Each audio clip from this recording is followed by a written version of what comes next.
Thank you, everyone. I'm so excited to bring this topic to you today. It sounds like it's very near and dear to some of our hearts. Because everybody loves consultants. And that either, you know what that is, either based on how old or how young you are, so laugh accordingly. But no matter who I spoke to when I announced my speaker topic, whether it was someone in-house or someone on the agency side, there was equal excitement to get this sorted out. Oh, please do talk about that, because we need to get that sorted out. So people on both sides of the aisle, so to speak, have a great interest in settling this topic. Because not all agencies are terrible, but all people have had terrible experiences with agencies. So we will look into that together. But we'll play a quick round of Mythbusters, if you will indulge me, with the number one at the top of the list. They probably want to steal my job. Now, mind you, before we go down the line, I have spent just as much time in-house as on the agency side. So these are things I've thought myself, or things I've said myself or heard as we were onboarding a new agency. Most consultants like consulting for the variety that it provides. So use the benefit of their many reps of having done it lots of times before to fast track your productivity and validate your ideas. They work for you after all, so use the benefit of the many, many times they've done this and apply it to your specific circumstance.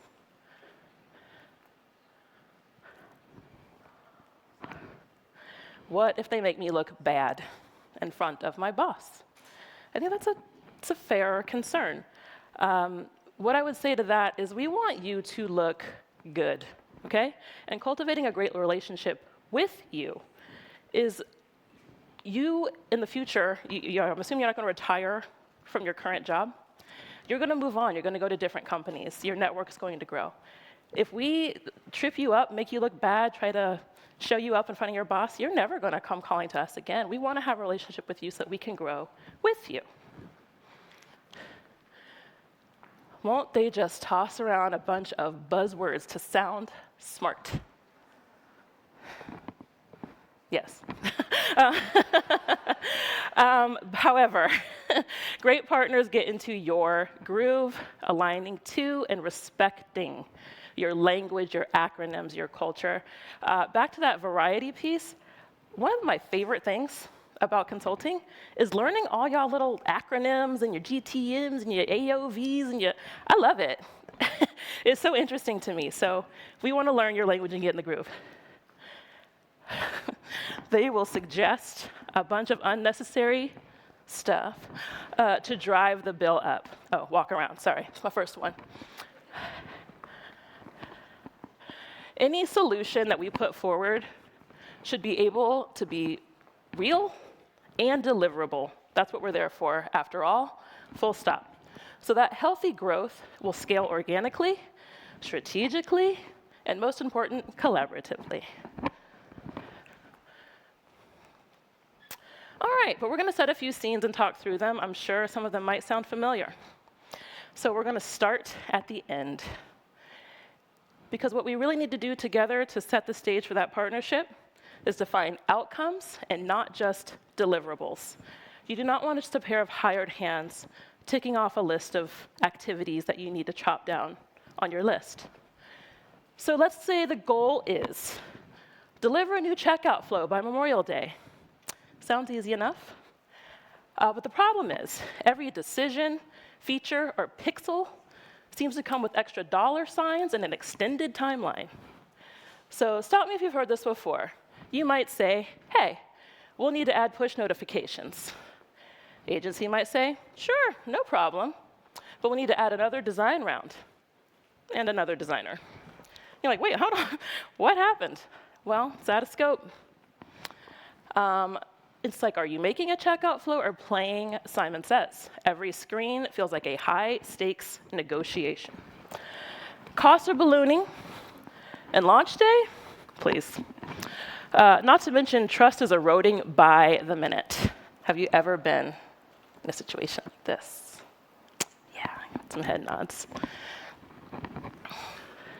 So where did it go wrong? If we take it back to that transactional start, Even when spelled out in black and white, the words on a contract can leave a ton of room for misinterpretation. So it sounds like this one was built for a vendor relationship and not a partnership. The agency was giving marching orders to do a thing, but no real insight into why that matters and what impact it'll have on your users. The focus was on outputs and things to do, and not outcomes or business success. How do we fix that? You need to look for a partner and not just an executor. So if we rewind the clock back and set this up for mutual success, the agency is aligned to your business goals. Think about key behaviors or flows or activities that your user might do on your site, your website, whatever the experience is. It could be a kiosk that will drive product success. For example, I'll be calling from different experiences in my past. If you work for an e-commerce site and you've determined that new users who place 5 orders in 90 days, it could be anything, sweaters, asparagus, and I say that because I've worked at both online retail for clothing and a grocery deliverer. But if they place 5 orders in 90 days, we might have proved out that they have a lifetime value of 20% on average. This is all speculative and made up, but it's just to paint a picture that there should be some kind of thread that you can pull through for the activities that lead to value. So this contract for success needs room for iteration. No one nails it right out of the gate.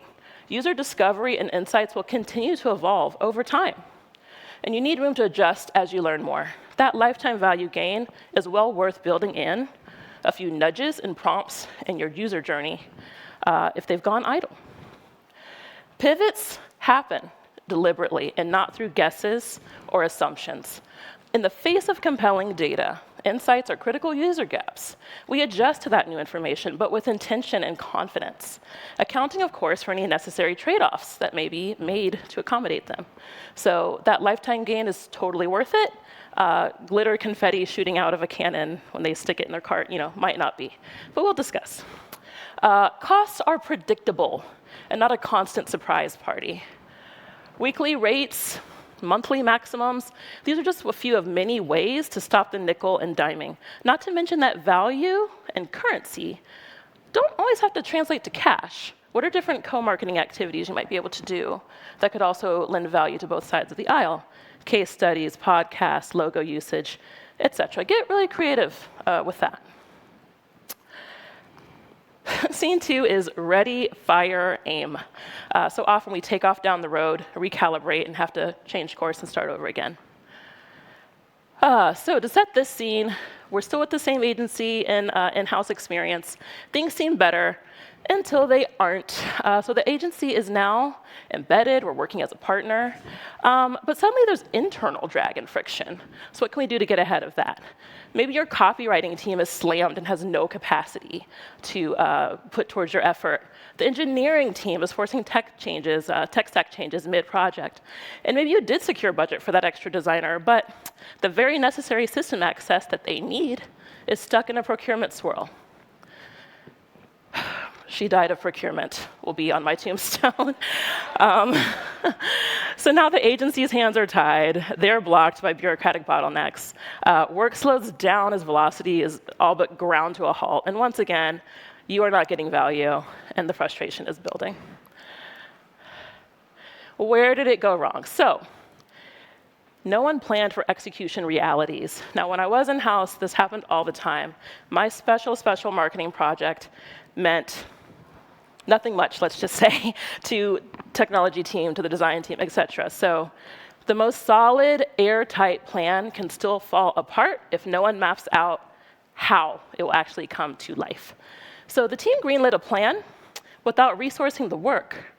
The strategy was sound, but the people responsible for doing it didn't always have capacity or context to execute effectively. Key dependencies weren't surfaced until too late. That quick fix turned out to really rely on a ton of back-end work, complex analytics tagging, a reworked customer journey, touching on departments who weren't involved in the original scoping. So everyone assumed alignment, but no one verified it. Kickoff was enthusiastic, it always is, it feels great. But the day-to-day flow hit snags with assumptions and competing priorities. It was not coordinated. No shared definition of done. So one team's definition of completion, or even good enough, didn't match another's. QA, it's never good enough, sent it back with bugs. The product manager said, ship it, while designers were still tweaking.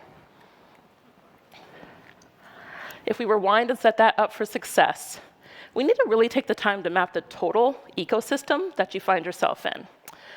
What might you discover and get ahead of if you truly take the time to take like a 30,000-foot view of your organization, map out the affected groups and the players too, to pull off your plan. When doing so, you can even add the agency partners themselves as a touch point in that journey, and even customers if it's relevant. Define those blockers and dependency. Cross-departmental partners with competing roadmaps of their own may have little to no time for your project's needs. It's not that they don't want to or don't care, but they've got their own competing priorities that they're up against as well. And while the word blockers and dependencies seem to carry somewhat negative connotations, really taking the time to map out can surface where the opportunities and solutions lie. You want to then sequence that work once you've identified the players and actions, and create an ambitious but informed timeline of coordinated handoffs with built-in feedback loops. So rather than feeling ambushed and pressured, they have an opportunity now to work your ask into their schedules. And finally, socialize, socialize, socialize. Pull your group together and talk through the plan live. It's important that people have a chance to air their anxieties or trepidations that this might surface, and this will allow you to get on the same page with a shared sense of urgency towards the mission. Co-conspirators are much more fun to work with than adversaries. If they feel like they're in on it with you, they can come along on the ride and not be drug along. And finally, who's the boss? Here we're going to define boundaries and not just buy-in, with the grand assumption that you guys are now humming along as a unit. So, right, the agency is cruising, the teams are delivering, launch is in your sights. But what happens next? The fancy industry term that we like to use is the old swoop-and-poop. So you might have a leadership that shows up. Maybe it's a new exec. Maybe it's someone who just hadn't heard about the project yet. But midway through, they come through with a new priority or simply a new opinion. And suddenly, you're back at square one. It might look a little something like this. We're finalizing the last user flows this week. Wait, why are we even using this platform? Insert Braze, branch, whatever the case might be. Because we aligned on it 2 months ago? Yeah, we should pivot, entirely. And you cry. Let's get a new deck together by Friday. Sure. The team is now forced to change direction. The agency feels sidelined. And you are in the tank for months of work that you have nothing to show for. But where did this one go wrong? So let's define the problem here. There was no alignment at the top. It wasn't the agency's fault, and it wasn't the product team's fault. We now have a common united enemy in our senior leadership, so that's always fun too. It was a slow, silent unraveling of a project that never had a unified voice at the highest level. Leadership was looped in a little too late, and by the time execs were given a chance to weigh in, all the hard decisions had been made, and unraveling them meant losing weeks and weeks of work. Maybe months. I've seen worse. No one owned the big picture. Each function focused on their part of the puzzle, and no one was actively steering toward the original vision or protecting it from disruption. And there was no shared North Star. Teams aligned on different interpretations of success. One exec prioritized brand polish. Another wanted to focus on adding AI. You may have heard of it. Without agreement, every review felt like a reset. Course corrections came without a safety net. Pivots are inevitable, but without clear escalation paths, every change felt reactive, not strategic. The board, investor pressures, etc. No one knew who had the final say or how to move forward without further stalling. How do we fix that? It's tough, but we can try to unpack some tips for you. So we're winding this back and setting it up for that mutual success we're looking for. Leadership is involved at the start, not just at the end. Anyone who holds veto power needs to be present during the kickoff. Otherwise, you're not launching a project. You are setting up your C-suite to be blindsided, and they don't like that. Set expectations early about who needs that visibility and when. There needs to be a clear escalation path if or when things go sideways. Who gets to call it? Having an agreed-upon decision maker, or even a small committee, a small one, ensures pivots are thoughtful and not panic-fueled. No more leadership whiplash. Define the vision once and protect it. Your core objective shouldn't be up for debate every spin. Document it, share it, align on it. That way, when shiny new ideas pop up, teams can point to it and ask, does this move us closer to our goal? And finally, give the agency some air cover. Empowered partners make better decisions. Make sure your agency knows you've got their back, and that they're not stuck defending the plan solo when someone new parachutes in with a quick question. Scene 4, a successful partnership. Where it all comes together, we have trust, clarity, momentum.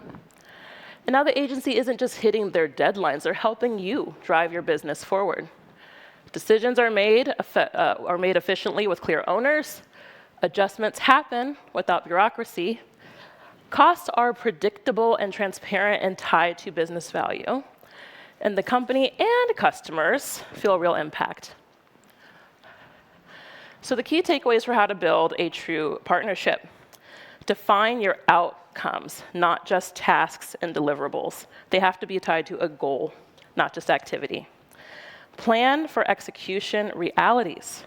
Surface blockers and dependencies early by checking in with your internal teammates. Clarify decision-making power. Who are the day-to-day approvers with the authority to call it? Secure that very important leadership buy-in. Avoid last-minute interference from higher-ups. Plan for some buffer. No industry is immune to strategy shifts or market pressures that are outside of any of our control. Tariffs. Think long-term. Invest in relationships, not just contracts. So finally, a little vulnerability goes a long way. Don't be afraid to tell them things. Let them in. Let them get some buy-in to your cause and your pains. When people are made aware of your pains and fears and anxieties, they can then take your problems on as their own and craft better solutions with you. So, would you rather have a vendor who follows orders or a partner who helps you succeed? So. Thank you.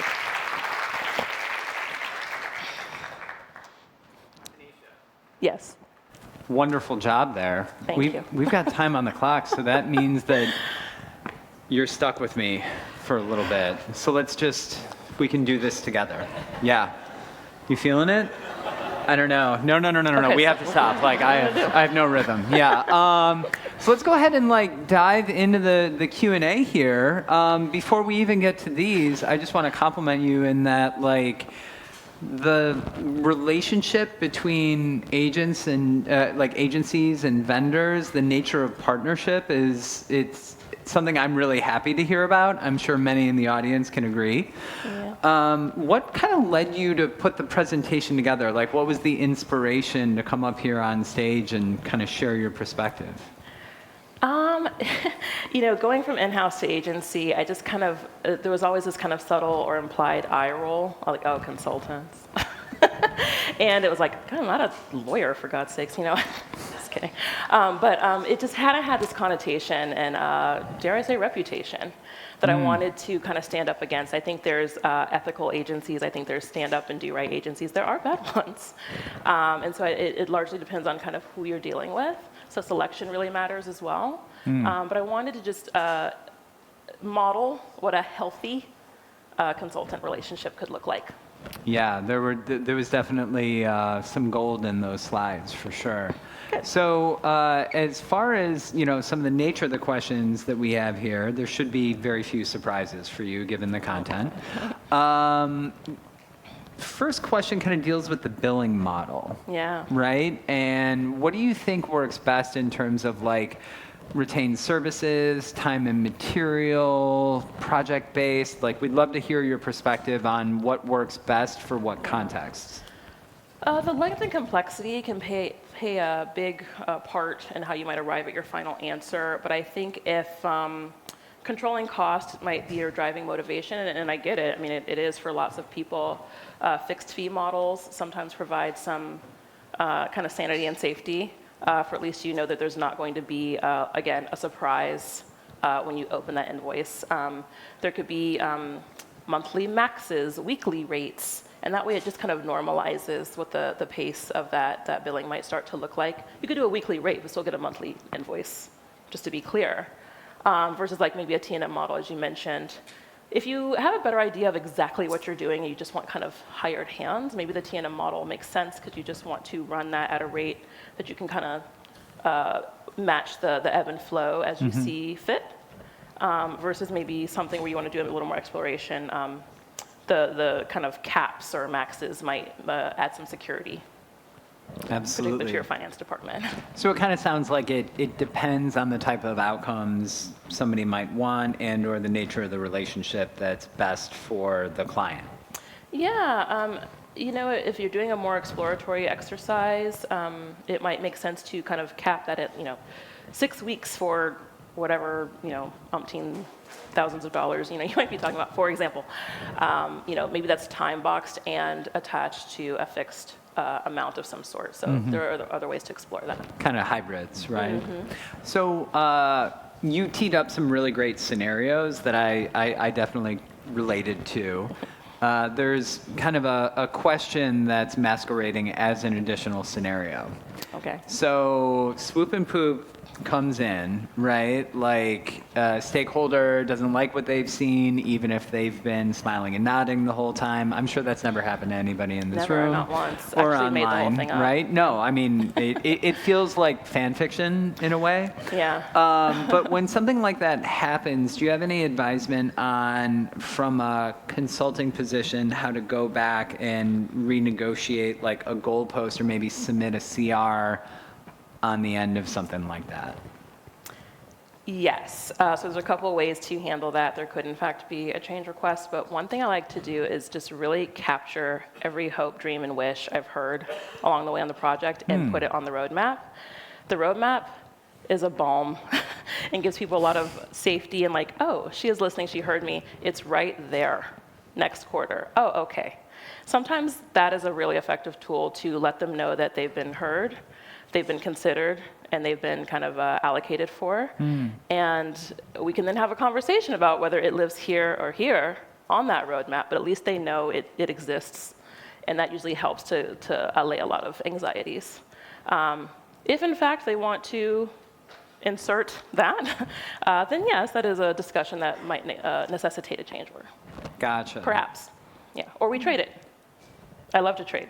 What do you mean? So if you need that cannon to shoot glitter confetti when a customer puts shoes into their shopping cart, then you might not be able, for instance. Just an example. Random example. Then you might not be able to have something else that we had initially prioritized before it. So it's just kind of moving the pieces around. Yeah. You had me at, yeah. There's also like another somewhat high-level scenario whereby, as a consultant, there may be a case where, as a individual contributor or member of a consulting team, I'm deployed into a mix of consultants or into a scenario whereby a client might have a little bit of a skewed or negative bias towards me, right? So I may be perceived as someone that's part of like a previous regime or an org that is not looked upon favorably. As an individual, how would you advise someone to navigate those waters? Just pull them closer.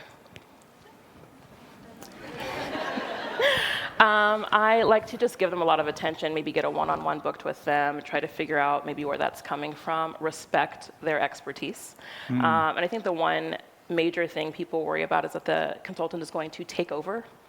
And I can't. I can't without your kind of explicit participation. I'm not trying to take over. Yeah. I think what we're offering and what we have to lend a value to the scenario is, again, the reps, the times that we've done it. I can give you kind of a safe play space or guardrails to work within, but I cannot and do not want to usurp your SME expertise. I need it. So letting that person shine in the best way that they know how, I think allows them to feel respected and able to contribute with you.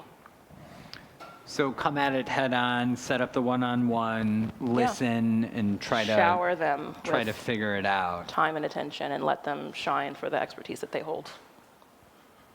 All right, I couldn't put that better. Tanesha, thank you. It's been a real pleasure. Thank you. Okay. Thank you so much.